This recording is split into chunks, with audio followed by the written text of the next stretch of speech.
Assalamualaikum warahmatullahi wabarakatuh. Today our group will present about poultry disease avian tuberculosis.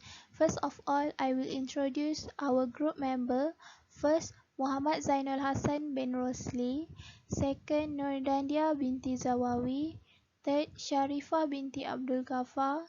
Fourth, Siti qibtiyah binti rushdan. And last, Rabiatul adawiyah binti rozlan. I will pass to Siti for her part, which is introduction about avian tuberculosis.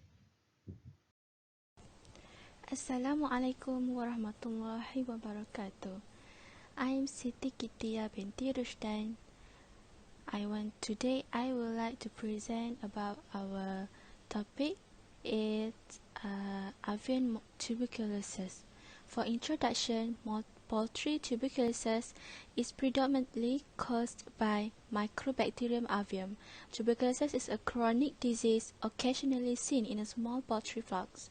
Game birds like pheasants, quail, and partridges, and rarely in commercial poultry. Avian tuberculosis in birds is the most prevalent in gallinaceous poultry and in wild birds raised in captivity.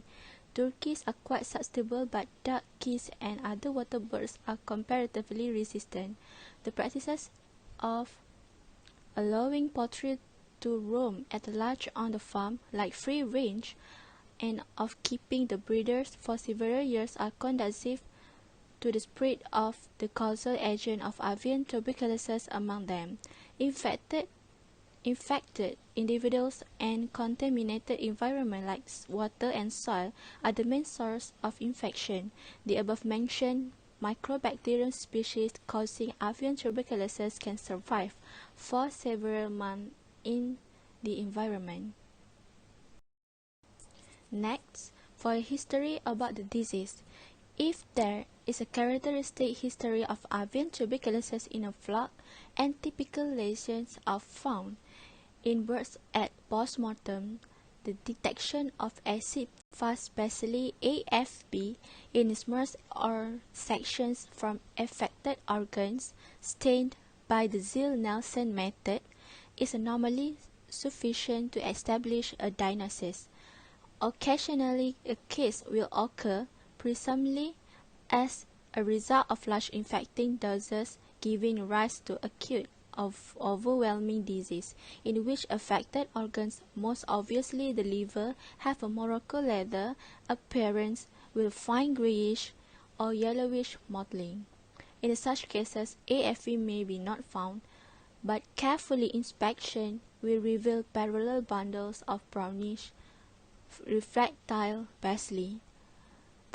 Prolongation of the hot carbon function stage of Ziehl-Neelsen staining to 10 minutes will usually reveal that these are indeed AFB, with unusual high resistance to penetration of the stain. Recently, DNA probe and polymerase chain reaction (PCR) techniques have been used to identify the agent specifically. Thank you. Assalamualaikum and hi, my name is Rabiatul adawiyah binti rozlan, and today I will be explaining the etiology, the mode of transfer, and the diagnosis of avian tuberculosis. Avian tuberculosis is commonly caused by Mycobacterium avium, which is an atypical mycobacteria. It comprises of aerobic, non-spore-forming, and non-motile root-shaped bacteria that vary in length from 1 until 3 nanometer, and cords are not formed. They are weakly gram-positive and stained specifically acid-fast staining method because of the high levels of lipids in mycobacterial cell wall. It is difficult to eradicate this organism as it is highly resistant to environmental challenges. But this organism can be killed with direct sunlight as it is unprotected. The temperature ranging from 25 until 45 degrees Celsius is optimum for its growth, and the most favorable range being 29 until 45 degrees Celsius. The growth can be enhanced with 5 until 10% of carbon dioxide tension for primary isolation. Serotypes 1, 2, and 3 are considered virulent for chickens. Serotypes 1 and 2 are commonly isolated from domestic birds, and serotype 3 is recovered sporadically from wild birds. Serotypes 1 and 2 can affect animals, whereas 4 until 20 are mainly found in humans. Serovar 1 is the common organism isolated from birds and human beings. The digestive tract is the common source of infection. The respiratory tract is also a potential source of infection, as the birds may be ingest and inhale the aerosolized infectious organism.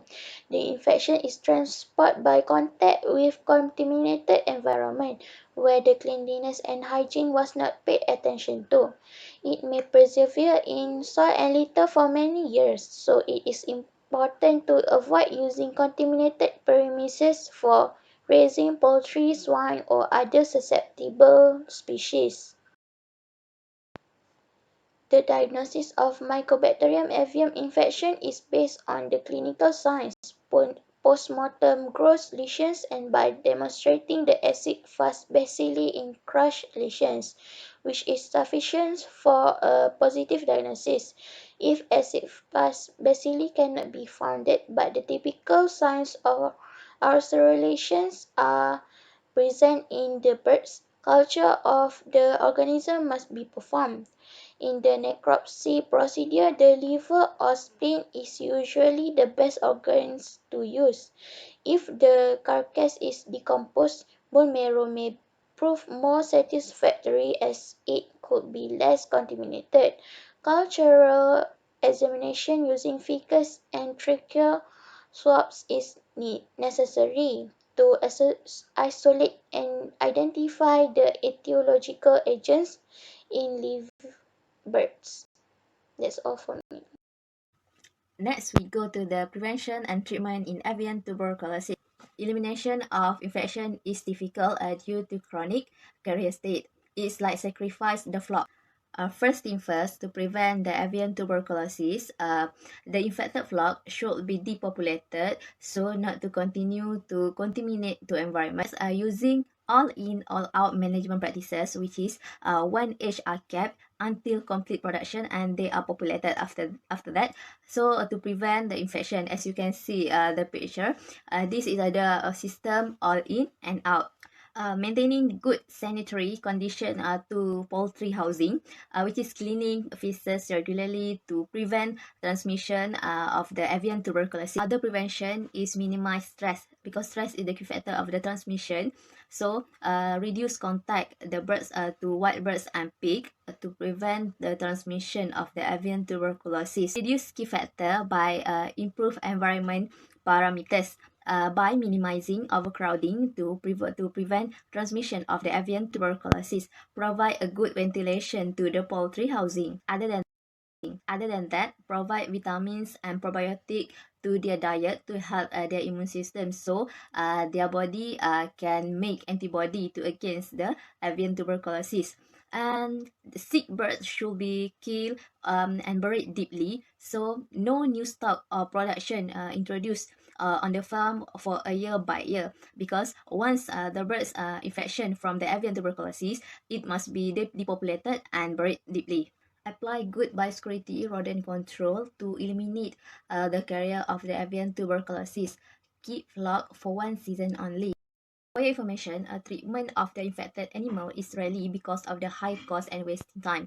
Due to the fact also, because of the economical consideration, treatment is not considered a valuable option, is particularly in poultry sector. Actually, treatment is not recommended for fear of producing resistant strain.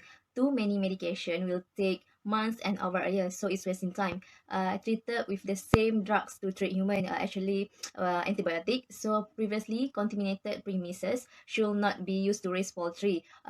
Keep only one season. A complete production and must be depopulated. All bird in infected flock should be slaughtered. All equipment and housing must be destroyed. Prefer by burning or using cryogenic compound to prevent transmission of the avian tuberculosis. The flock should be repopulated with day-old chick they not allow any contact with the old fitting environment. Diagnosis with avian tuberculosis must be placed in the quarantine for the 12 months. Always practice good sanitation and hygienic for the poultry farm. The avian tuberculosis can be treated with the several antimicrobial drugs taken regularly. So it's important to totally committed and follow the veterinarian treatment plan. So remind, prevention is cheaper than a cure. Okay, now we continue with my part. Before I continue with my part, I want to introduce myself first. My name is Mohammad zainolhasan, rosli. My metric number is F59A0081. So, for my part, I will present about the signs and symptoms of avian tuberculosis in poultry. So, what you can see, we have Assalamualaikum warahmatullahi wabarakatuh. My name is Syarifah. I will continue my parts which is postmortem.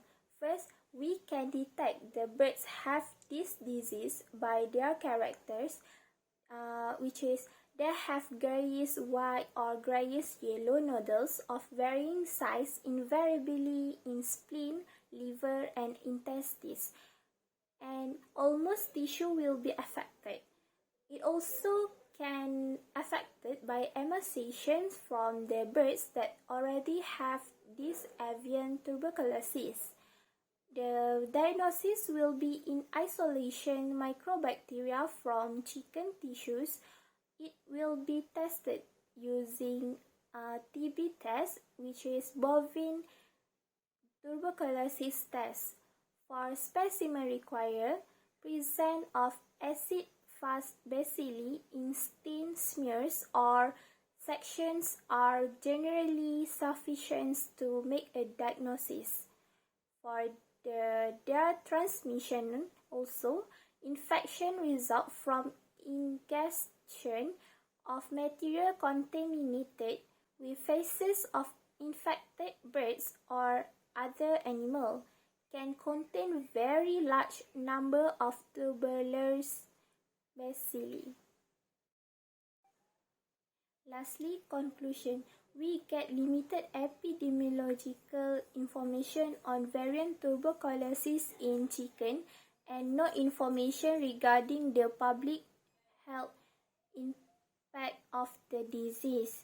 In the present, postmortem examination revealed varied distribution of tuberculosis lesions in liver, lung, spleen, and intestines that associated with simultaneous exposure by different routes of infection. Also, the underlying cause of avian tuberculosis identified belongs to genus Microbacterium. In other hands, shows the difference in the prevalence of avian tuberculosis with chicken feed supplement practice, will bird interference and education status of the animal owners.